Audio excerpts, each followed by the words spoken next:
Long live the Tush Push. Hi everyone, welcome back to another episode of Spectator Sports, where we cover sports from a spectator's point of view. I'm your host Sebastian Fonseca, and in this video we're going to be covering the NFL's ruling on keeping the Tush Push as a legal play. Before we get into the content, please do us a massive favor. Drop a like on this video, subscribe to the channel if you haven't done so already. If you want to catch more of our past videos here on Spectator Sports, we got that for you here on YouTube and our various playlists, as well as on TikTok for now. And if you want to enjoy Spectator Sports from an audio perspective, we got that for you too.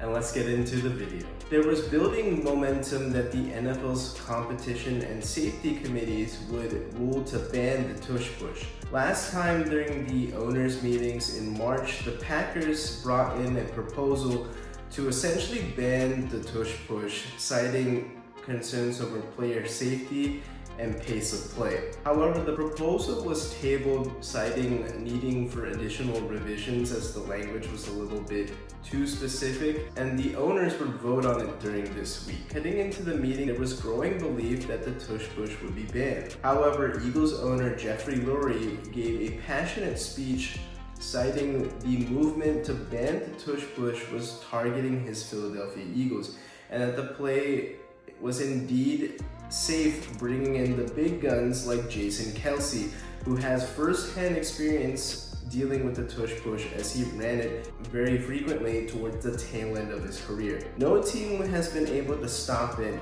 and this whole proposal reeks of jealousy. The ones citing that this isn't a football play or that it's a rugby play have been proven haters for the Eagles' Tush Push. Like I previously mentioned in my first video about this topic, the Eagles have mastered this play to precision thanks to a combination of several factors. First, their offensive line is the heaviest in the Super Bowl era, averaging nearly 340 pounds per lineman. Secondly, Jalen Hurts, who runs this play, has so much lower body strength that the push isn't even really necessary to begin with. Thirdly, they have the best offensive line coach in NFL history in Jeff Stoutland, who's coached numerous all-pro offensive line players to perfect this play.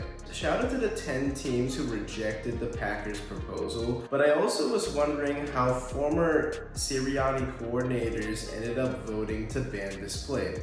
I fully expected Jonathan Gannon because he's been a total snake ever since the tail end of the 2022 season, when he had one hand on the door before the biggest game of his career. However, former Eagles offensive coordinator Kellen Moore did the Eagles a solid by voting against this proposal. I couldn't be happier for the league's decision to keep the Tush Push, as this play is truly what football is all about. Building in the trenches, going strength for strength, and being more physical than your opponent. For the haters of this play, I only have one thing to say. If you don't like it, then find a way to stop it.